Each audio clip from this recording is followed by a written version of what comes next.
In the opening scene, we see Spain descending into chaos as a severe crisis grips Europe, leading to shortages of basic necessities. As a result of a tyrannical government, the regime called Not Enough for All takes place. In order to cope with this crisis, the government initiates a deadly measure: extermination of the elderly at first, and eventually pregnant women and children. Some nations, such as Ireland, Iceland, and Norway, stand against this brutality, so many people are trying to escape to those lands. However, doing this legally is almost impossible, prompting people to resort to illegal means. Among many people, we are introduced to a married couple, Nico and Mia, who are trying to leave Spain via illegal means. They bribe a human trafficker to smuggle them to a local harbor for escape. The couple then makes their way through shipping containers, hiding from the authorities and their monitoring helicopters. Along the way, they come across another smuggler who demands more money. The couple is already offered all of their money, so they are forced to sacrifice their wedding rings. Following this, they are allowed to board a truck's container that will transport them to the port. Nico's plan is to escape to Ireland by being transported on a cargo ship. Once inside the truck, they find themselves among other desperate people, including pregnant women like Mia and other families with children. However, no one talks to one another as they are consumed by their own concerns. During this, Nico presents Mia with a chocolate, urging her to save it for later to celebrate their rescue. "It'll melt, you dumbass," says Mia. Through their conversation, we learn that the couple had tragically lost their firstborn daughter as she was shot by the military. In the morning, the truck abruptly stops, and a crowd of people forcibly enter. As the truck gets overloaded, the smugglers order the people split in half and get on another truck. When the people resist, they threaten them with guns and force them out. Sadly, Nico and Mia get separated in this process as he is loaded onto another truck container. Scared, Mia immediately contacts her husband via phone, and Nico tells her not to worry. He assures her that they'll reunite later because the trucks are going towards the same destination. The truck then drives through the streets where people are protesting against the violence. Mia peeps through a hole in the container and witnesses the authorities mercilessly killing the rioters and taking the women and children away. After some time, the truck stops at a military checkpoint, and the officers instruct the driver to open the container. The driver nervously complies, allowing the officers to investigate. At first, they only find some boxes inside the container, as the escapees are all hiding behind a false wall. However, the leader notices that the container appears larger from outside and concludes that there's a secret compartment, believing that the fugitives are hiding inside. He instructs them to come out or face dire consequences. Fearing imminent danger, Mia hastily climbs up to a tall wooden crate and hides herself, while other women reluctantly open the door. Moments later, the officers open fire, killing the entire group. Mia clenches her mouth, trying hard not to make any sound. After this, the soldiers clean up the container and release the truck. Mia then instantly sends a voice message to Nico, warning him that his truck is going to be checked next. A while later, Mia's container is loaded onto a ship. Upon learning that she's arrived at the port, she tries to contact her husband but fails to reach him. Hence, she decides to take some rest and eventually falls asleep. Hours later, Mia is awakened by sudden jolts. Peering through a hole, she sees the sailors in a state of chaos as the ship goes through a huge sea storm. Mia cries out for help, begging to be released, but no one can hear her. The container continues to shake, causing her to fall numerous times. At one point, a strong jolt causes her to hit her head, rendering her unconscious. Sometime later, Mia wakes up, only to discover water seeping into the container through holes. In a perplexed state, she looks through a hole and witnesses the other containers slowly sinking into the water. Panicked, she desperately attempts to call Nico, but her phone is now damaged. Just then, she finds a bag left behind by a fellow traveler, which contains a working phone. However, she doesn't know the passcode to make a call. Seeing the water flowing inside through the holes, she searches through the crates in hopes of finding a solution. The crates hold various items, such as plastic boxes, earphones, flat-screen TVs, vodka, and more. She also finds hoodies and puts one on. Upon further inspection, she comes across some yellow tape, which she uses to seal the holes. Shortly after, Mia is going through her photo diary when she hears screaming voices from outside. Looking through the hole, she witnesses Nico's container sinking. This deeply frightens her, and she screams her husband's name repeatedly. She also inserts her SIM card into the working phone, but the call doesn't go through. Overcome with grief, Mia breaks down in tears as she watches the container sink. While she's is mourning her husband's death, Mia stumbles upon a penknife and contemplates doing the unthinkable. But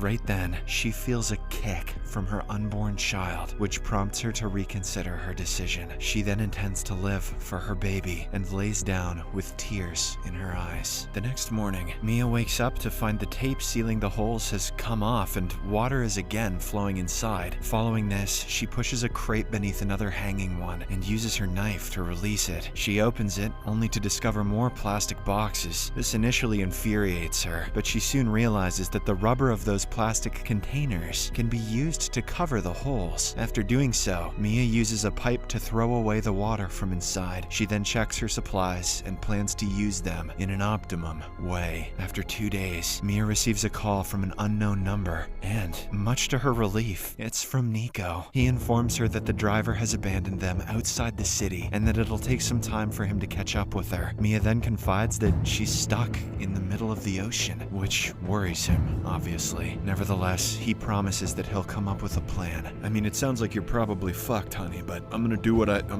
we'll see. That night, the container goes through another storm, making it difficult for Mia to maintain her balance. To worsen the situation, she begins to experience labor pains. As the water shakes the container, Mia's pain continues to rise. She tries to call her husband, but the phone slips from her hand. With no other choice, she takes off her clothes, holds onto the container ropes, and eventually gives birth to a baby girl. Following this, Mia carries her baby and gets in a crate, waiting for the storm to pass. If that baby survives, it'll grow up to become Thor. The following morning, Mia cleans up the space and uses the hoodies as diapers for her baby. She tries to care for her child as best she can, but the infant refuses to eat and continues to cry. In the midst of this, Mia hears a squeaking sound and has an idea. She uses a drilling machine to create holes in the ceiling, hoping to make an opening. However, the noise only makes the baby cry, prompting her to stop. That evening, her breasts finally begin to locate. What? And she feeds her child before putting her to sleep. At night, she gets overwhelmed by hunger, and as a result, she ends up finishing all the food she has. In the morning, she continues drilling the ceiling. Mia is about to finish when, unfortunately, the machine's battery dies. She then proceeds to cut it using the penknife. However, she can't carry on for much longer, as the exhaustion overcomes her. Inside the container, it's very hot, and there's limited air to breathe. Due to this, she wets the cloth with the seawater and helps her child with heat. As the time passes, the situation only worsens because Mia now has nothing to eat. When hunger becomes unbearable, she decides to eat her own placenta. Oh my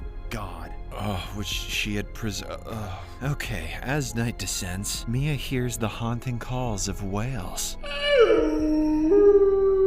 She tries to remain silent, but when a whale collides with the container, she tumbles, frightening the baby and causing her to cry. In an effort to ward off the whale, Mia strikes the container wall with a wooden panel, making loud noises. It's her 6th day in the container, and Mia again continues to work on creating an opening in the ceiling. Unfortunately, her only tool, the penknife, also breaks. Furthermore, her phone is still not working, and the clean drinking water also runs out. To quench her thirst, she begins licking water drops from the ceiling, but it's clearly not enough. Later, Mia begins to experience hallucinations. Too bad she didn't know that placenta is all the rage with hippie teens these days. She sees her elder daughter accusing her for abandoning her, but Nico also appears and assures Mia that it's not her fault. A short while later, Mia snaps out from her semi-conscious state and notices that it's raining. She quickly arranges some plastic boxes to collect the water and also sips some to quench her thirst. After this, Mia uses the crate ropes to pull away a piece of the container's metal, finally revealing the sky above. She then makes her way out of the container and breathes in the fresh air. She also brings her daughter outside, allowing the baby to enjoy some freshness as well. However, the troubling thing is that there is an endless sea on all sides, with no land in sight. Shortly after, Mia changes her baby's diaper and throws the dirty one in the water. Littering,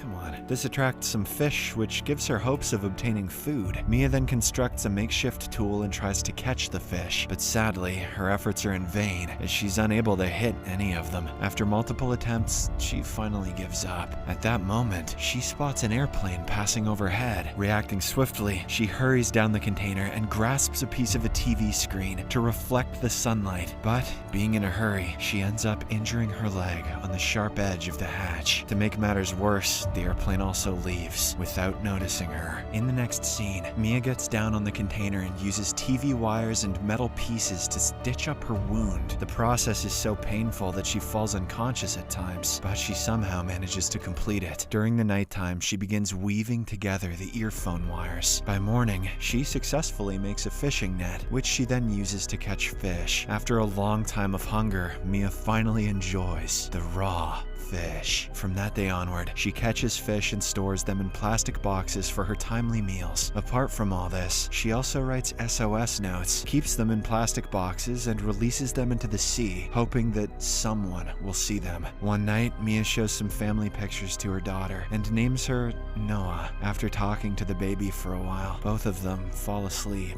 At midnight, Mia awakens to the sound of something that's hitting the container. She carries the baby and slowly climbs up, only to discover that it's a plastic box. It's always a plastic box in this movie. At the same time, she receives a call from Nico, and she's delighted to hear his voice. But unfortunately, he has bad news. He says that he tried to steal a boat to escape, but he was spotted by the soldiers and got shot. He is currently hiding in a container and losing a lot of blood. Nico apologizes to Mia, saying that he won't be able to make it and that she has to fight for herself and their baby. Mia is devastated, but shares the news of their daughter's birth. In response, Nico bids a final goodbye to Mia and Noah before passing away. Once more, Mia's hope shatters, and she breaks down in tears. She then spends the rest of the night gazing at the sky. The scene fast forwards then to day 26, and the container is half submerged in water. Mia is at the top of the container with her baby. She is constructing a makeshift raft, using materials from the container. During this, she notices a seagull, which gives her hope of rescue. As the night falls, Mia gets her raft ready and puts her baby in it. Suddenly, she hears a sound within the container and learns that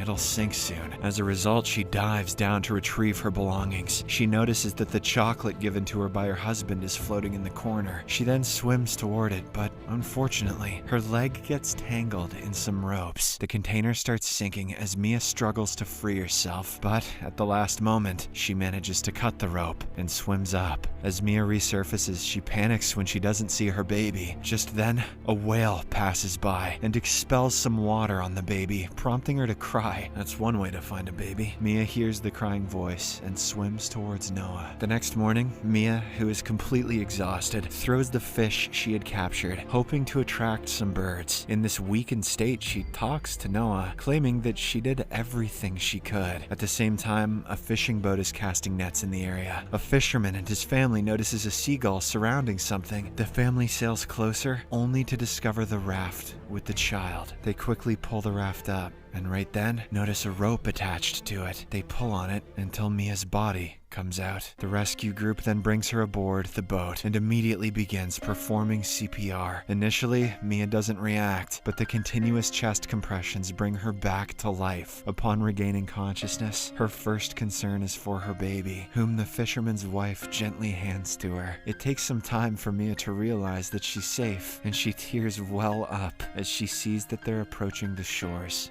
of Ireland.